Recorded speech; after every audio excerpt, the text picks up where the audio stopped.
Do you support what Hamas launched on Saturday morning? Well, this is not the right question, Louis. Really, the right question. It's an important question. No, it is not an important question because whether you support their action or not is an important question. No. It is not an important question. Hamas is a group, is a militant group. You're talking with the Palestinian representative. Our position is very well known and clear.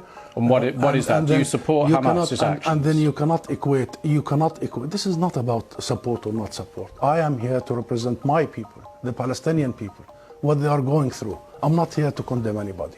And if anybody that needs to be condemned, it's what you call the only democracy in the Middle East, that is Israel, between parentheses, that is doing what you have just reported, targeting civilians. And this has not just happened the last 48 hours. Hamas was just targeting Palestinians, but you won't condemn that. I'll tell you one thing. Hamas is not the Palestinian government, okay? The Israeli government is giving orders for its organized army. So please don't draw any symmetry here. Don't equate. There is no way you can draw any symmetry. And don't equate between the occupied and the occupier. This doesn't serve justice to understand for your audience and viewers the real situation. Since Israel's establishment, it has had one military doctrine. When it fights, it goes and fights civilians, kill civilians, so they pressure the fighters. Since 1948, and go back to the record, and this has been repeated in Gaza and will continue to be repeated. So the conversation is not a blame game. I am not in the business of blaming the victim here. The real conversation is how do we stop this vicious, deadly cycle? You just condemned Israel for killing civilians, and you won't condemn Hamas for killing civilians. How many times you have interviewed Israeli officials, Louise? Hundreds of times. Hundreds of times. How many times Israel have committed war crimes right live on your own cameras? Do you start by asking them to condemn themselves? Have you? You don't. You don't. No, I'll answer that question. You don't. You know why I refuse to answer this question? Because I refuse the premise of it. Because at the very heart of it is misrepresentation of the whole thing. Because it's the Palestinians that are always expected to condemn themselves.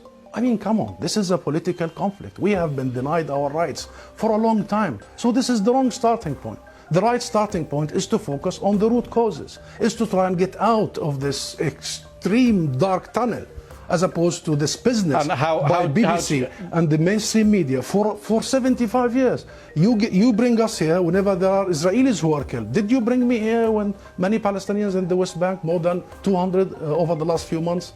Do you invite me when there is such Israeli provocations in Jerusalem and elsewhere?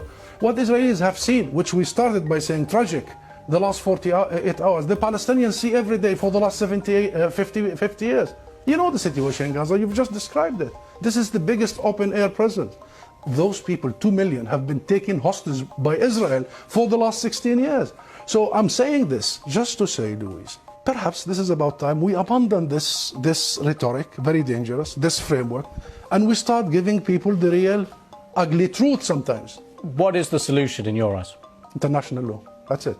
The equal application of international resolutions and law and legitimacy, as you did in Ukraine. Would you bring the Ukrainian ambassador here and start asking him to condemn some of his fighters? We need to fully and equally apply the rules that were created by the League of Nations after the horrors of the Second World War. We need to make sure that Israel is not the exception. It has been for the last 75 years. We need to make sure that nobody is above the law. Britain is renowned, Louise, for the rule of law. I think that's the solution. Israel is an occupying force. It is responsible to provide protection for the people under its occupation. And should they commit crimes and crimes against humanity in the coming hours and weeks, it must be held accountable by the international community and the international judicial system. Hussam Zamlot, thank you very much for coming on the programme. Thank you.